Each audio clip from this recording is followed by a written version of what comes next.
Sir తాజాగా వార్తలు చూస్తుంటే బీజేపీలో బీఆర్ఎస్ విలీనం అనే వార్తలు వినిపిస్తున్నాయి, మీరు కూడా చూసిండొచ్చు.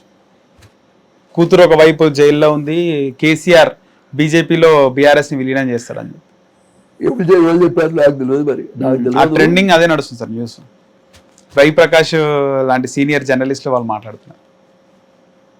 రవిప్రకాష్ బాగున్నాడా నేను అందులో చూడక. అయితే మరి నాకు తెలియదు తమ్మి, వాస్తవంగా నాకేం తెలియదు. అట్లా ఏమన్నా ఆలోచించే అవకాశం ఉంటుందా సార్ కేసీఆర్ కొద్దిమ పార్టీని బీజేపీలో విలీనం చేసే అవకాశం? ఏమో తమ్మి, మరి నాకైతే అంత దూరం నేను ఆలోచించలేదు. కానీ పార్టీని ఎందుకు విలీనం చేస్తారు? విలీనం చేస్తే వాళ్ళ ఉనికి ఏమిటో ఉండదు కదా. నాకు తెలిసి అటువంటి పరిస్థితి ఉండకపోవచ్చు. సార్ కేసీఆర్ తో మీరు మంచి స్నేహితులు, ఆయన దళిత బంధు చైర్మన్ గా కూడా మేము అన్నదమ్ములానే ఉంటాం. దళిత బంధు చైర్మన్ గా మిమ్మల్ని నియమించారు. అప్పటికి అంతకుముందు మీకు అంటే రాజకీయంగా జూనియర్ ఉండొచ్చు కదా సార్ కేసీఆర్? జూనియర్ ఏం కాదు, కాకపోతే ఆయన 83లో ఆయన ఓడిపోయింది, నేను గెలిచాను. ఓకే, ఆయన కాంగ్రెస్ లో ఓడిపోయినాడు కదా సార్ ఆయన కేసీఆర్ గారు? కాంగ్రెస్ లో 83లో ఆయన పోటీ చేయలేదు. కాంగ్రెస్ లో పోటీ చేసి ఓడిపోయినాడు, టీడీపీలో గెలిచినాడు అని చెప్పేసి. లేదు ఏమో నాకు అంత ఐడియా లేదు. కానీ 83లో మాత్రం ఆయన పోటీ చేసి ఓడిపోయినాడు. 85లో మళ్ళీ గెలిచినాడు. అప్పటి నుంచి మీ ఫ్రెండ్షిప్ ఉన్నది? ఫ్రెండ్షిప్ ఉంది. నేను ప్లానింగ్ బోర్డ్ చైర్మన్ ఉన్నా, మంత్రిగా, పవర్ మినిస్టర్గా మెదక్. అక్కడ ఆయన ఎమ్మెల్యే, ఆయన ఇద్దరం కలిసిపోయేది, ఇద్దరం కలిసి వచ్చేది. ఒక 5 ఏళ్ళు అయితే ఆల్మోస్ట్ ఒక్క ప్లేట్లో తిని ఒక్క దగ్గర ఉన్న వాతావరణమే. ఓకే, ఎప్పుడైనా తెలంగాణ గురించి మీ మధ్య డిస్కషన్ వచ్చిందా సార్ ఆ టైంలో? వచ్చింది. కేసీఆర్ గారు అప్పుడే అనేది, పెడితే ఎట్లుంటుంది నర్సన్న, అమ్మా ఏం పెడతామయ్యా, ఇంతమంది ఇప్పటిదాకా పెట్టారు, అప్పుడు 400 మంది చచ్చిపోయారు. చెన్నారెడ్డి గారు 400 మంది చచ్చిపోయి తీసుకుపోయి అక్కడ అప్పచెప్పారు అన్నాడు నాయకత్వం.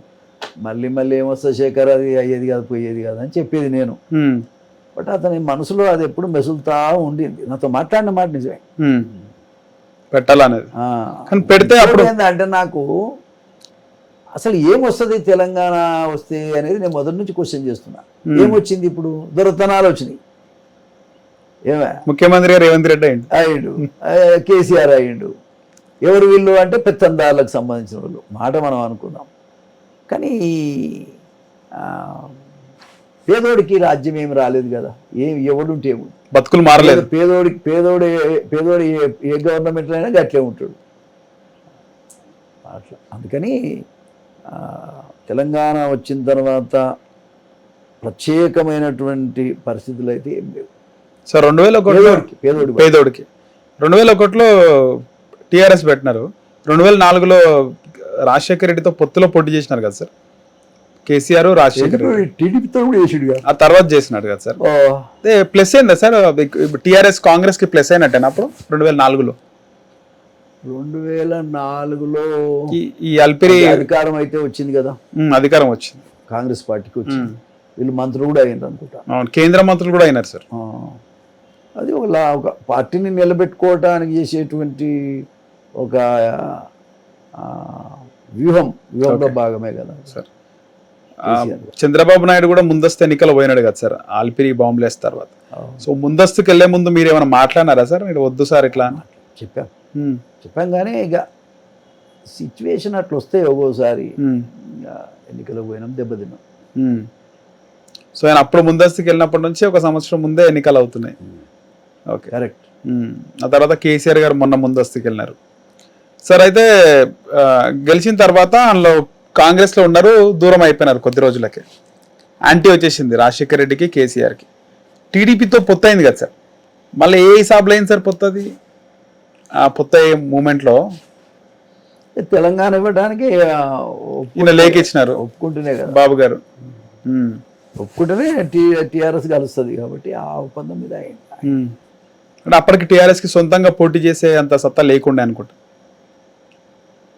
ఏదైనా కలిసి పోటీ చేస్తేనే పార్టీ నిలదొక్కుంటుందనే అభిప్రాయమే మనకు కనబడుతుంది కదా సహజంగా. కలిసిండ్రంటే దాని అర్థం అదే కదా.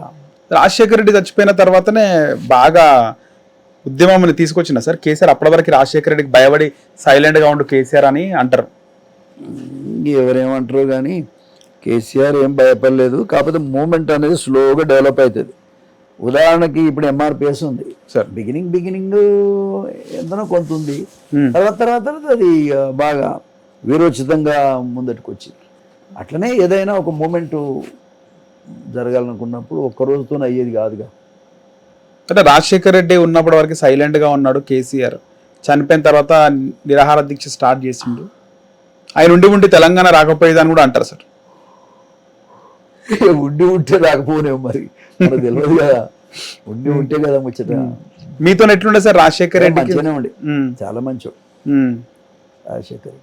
ఎప్పుడన్నా కనబడ్డా చాలా ఆప్యాయతతోనే పలకరించేవాడు.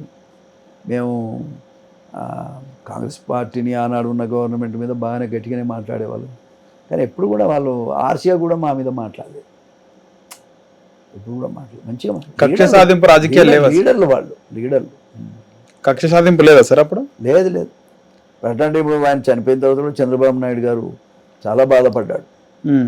రాజకీయాల్లో ఒక కాంపిటీషన్ టైప్, అంతేగాని వ్యక్తిగతంగా వ్యతిరేకత ఏముంటుంది.